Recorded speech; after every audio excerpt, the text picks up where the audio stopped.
Assalamualaikum warahmatullahi wabarakatuh. Perkenalkan, nama saya Nelly Husna Erwin dengan NIM 25016139. Pada kesempatan ini, saya akan menampilkan keterampilan berpidato. Bismillahirrahmanirrahim. Assalamualaikum warahmatullahi wabarakatuh. Alhamdulillahillazi hadana lihaza wa ma kunna linahtadiya laula an hadanallah. Asyhadu an la ilaha illallah wa asyhadu anna Muhammadan Rasulullah la nabiyya ba'da amma ba'du.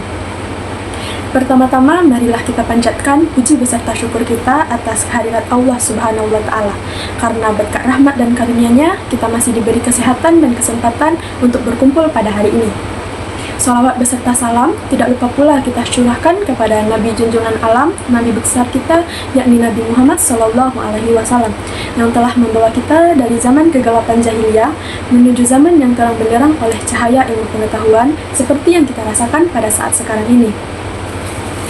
Baiklah, tanpa memperpanjang kata-kata mukadimah, pada kesempatan yang berbahagia ini, izinkan saya menyampaikan sebuah pidato yang berjudul Menjadi Tuan Bagi Teknologi, Tantangan Pendidikan Masa Kini.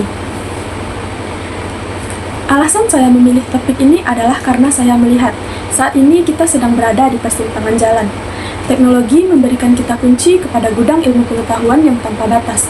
Namun di sisi lain, ia juga membawa tantangan besar terhadap cara bagaimana kita bertindak dan berpikir. Saya ingin kita semua merenungkan, apakah kita sudah benar-benar menggunakan teknologi untuk meningkatkan kualitas diri? Atau justru kita perlahan-lahan kehilangan kemandirian belajar karena terlalu bergantung kepadanya? Hadirin sekalian, hari ini kita hidup di masa di mana dunia berada di dalam genggaman tangan kita. Teknologi dan internet telah mengubah ruang kelas yang dulunya hanya dibatasi oleh dinding-dinding sekolah, sekarang seolah-olah tanpa batas. Kita bisa belajar apa saja, kapan saja, dan di mana saja. Namun, di balik segala kemudahan yang kita rasakan saat ini, teknologi juga membawa sebuah tantangan besar yang membayangi dunia pendidikan kita. Apakah teknologi benar-benar membuat kita semakin berkembang, atau justru teknologi membuat kita perlahan-lahan mulai kehilangan kemampuan untuk berpikir secara mendalam? Hadirin sekalian, kita harus menyadari bahwa pendidikan bukan sekedar soal memindahkan informasi yang ada di layar ponsel ke dalam otak kita. Pendidikan yang sesungguhnya adalah tentang melatih cara berpikir, membentuk karakter yang kuat, serta mengasah kreativitas untuk menciptakan sebuah solusi. Teknologi memang menyediakan kita jawaban instan atas semua pertanyaan yang kita punya. Kita bisa menemukan rumus matematika yang rumit atau sejarah dunia yang panjang hanya dalam hitungan detik. Namun, kemudahan ini ibaratkan pisau yang bermata dua. Jika kita tidak waspada dan berhati-hati, kita hanya akan menjadi generasi yang manja secara intelektual, yaitu generasi yang hanya ingin hasil akhir tanpa mau menghargai sebuah proses.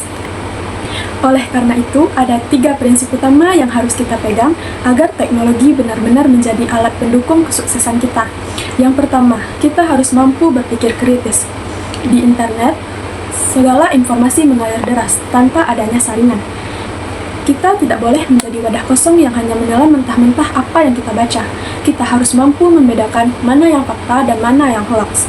Keterampilan untuk menganalisis informasi ini adalah kemampuan mahal yang ada di era digital ini. Yang kedua, kita harus menjaga integritas dan kejujuran. Teknologi memudahkan kita untuk mengakses karya orang lain. Godaan untuk melakukan copy-paste atau plagiarisme tentu sangat besar. Tapi kita harus ingat, nilai tinggi yang diperoleh dari kecurangan tidak akan pernah membangun kompetensi. Integritas adalah harga diri seorang pelajar. Tanpa kejujuran, segala ilmu pengetahuan yang kita punya tidak akan memberikan keberkahan. 3. Kita harus menjadikan teknologi sebagai alat, bukan tujuan. Jangan sampai diri kita dikendalikan oleh algoritma. Gunakanlah gawai dan internet untuk menciptakan hal-hal yang bermanfaat, seperti mempelajari keterampilan baru, mengedit video, atau membuat sebuah gagasan. Bukan hanya untuk menghabiskan waktu berjam-jam menikmati hiburan yang tidak berujung. Teman-teman sekalian, perubahan zaman adalah hal yang pasti terjadi.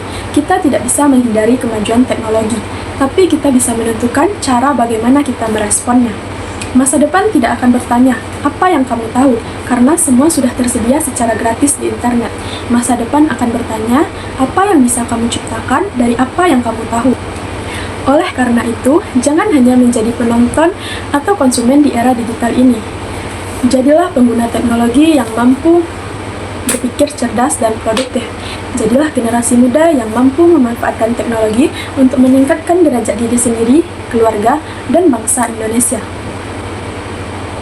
Sebagai penutup, saya ingin menekankan kembali bahwa secanggih apapun kecerdasan buatan atau teknologi yang kita miliki, ia tidak akan pernah bisa menggantikan sentuhan nurani seorang guru atau semangat juang seorang murid yang ingin belajar. Teknologi hanyalah sebuah kendaraan, tapi kitalah pengemudinya. Kitalah yang memiliki kendali penuh ke arah mana bangsa ini akan kita bawa ke depannya. Mari kita belajar dengan giat, gunakanlah teknologi dengan bijak, serta selalu rendah hati dalam berproses. Demikian pidato yang dapat saya sampaikan. Semoga pesan singkat ini dapat menjadi renungan bagi kita semua. Mohon maaf apabila ada kekurangan kata. Terima kasih atas segala perhatian. Saya tutup dengan wabillahi taufiq wal hidayah. Wassalamualaikum warahmatullahi wabarakatuh. Assalamualaikum warahmatullahi wabarakatuh. Perkenalkan, nama saya Tiara Bunga Roseri dengan NIM 2501674. Pada kesempatan ini, saya akan menampilkan sebuah keterampilan berpidato yang berjudul Budaya Akademik dan Etika Mahasiswa di Era Digital. Assalamualaikum warahmatullahi wabarakatuh. Yang saya hormati Bapak Ibu dosen serta teman-teman mahasiswa yang saya banggakan. Puji syukur kita ucapkan atas kehadirat Tuhan Yang Maha Esa, karena atas rahmatnya kita dapat berkumpul dalam keadaan sehat pada kesempatan ini. Hadirin yang saya hormati, di era digital yang seperti sekarang, kita sebagai mahasiswa hidup dalam kemudahan yang luar biasa. Informasi dapat diakses hanya dalam hitungan detik. Tugas kuliah dapat diselesaikan dengan bantuan berbagai teknologi. Bahkan, kecerdasan buatan kini mampu membantu kita dalam menulis, mencari referensi, hingga merangkum materi. Namun, di balik semua kemudahan tersebut, muncul satu pertanyaan penting. Apakah kita masih menjunjung tinggi etika akademik? Budaya akademik bukan hanya tentang hadir di kelas atau mengerjakan tugas tepat waktu. Lebih dari itu, budaya akademik mencerminkan kejujuran, tanggung jawab, serta integritas dalam mencari dan menyampaikan ilmu. Sayangnya, realita yang kita hadapi saat ini tidak selalu sejalan dengan nilai tersebut. Praktik plagiarisme masih sering terjadi. Tidak sedikit mahasiswa yang mengambil karya orang lain tanpa mencantumkan sumber. Bahkan, dengan adanya teknologi modern, muncul kecenderungan untuk bergantung sepenuhnya pada alat digital tanpa memahami isi dari apa yang disajikan.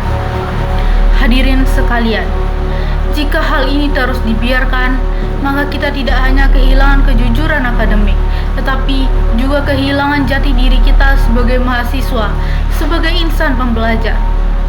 Mahasiswa seharusnya menjadi pribadi yang kritis, bukan hanya cepat, mampu memahami, bukan hanya sekedar menyalin, serta bertanggung jawab atas setiap karya yang dihasilkannya. Oleh karena itu, penting bagi kita untuk mulai membangun kembali kesadaran akan etika akademik. Kita harus berani jujur dalam mengerjakan tugas, menghargai karya orang lain dengan mencantumkan sumber, serta menggunakan teknologi secara bijak sebagai alat bantu, bukan sebagai jalan pintas. Dengan demikian, kita tidak hanya menjadi mahasiswa yang cerdas secara akademik, tetapi juga berintegritas dalam berpikir dan bertindak. Hadirin yang saya hormati, sebagai penutup, marilah kita bersama-sama menjaga budaya akademik yang sehat dan beretika. Karena pada akhirnya, ilmu yang kita miliki bukan hanya dinilai dari seberapa banyak yang kita tahu, tetapi juga dari seberapa jujur kita dalam memperolehnya. Sekian yang dapat saya sampaikan. Mohon maaf apabila terdapat kekurangan. Wassalamualaikum warahmatullahi wabarakatuh.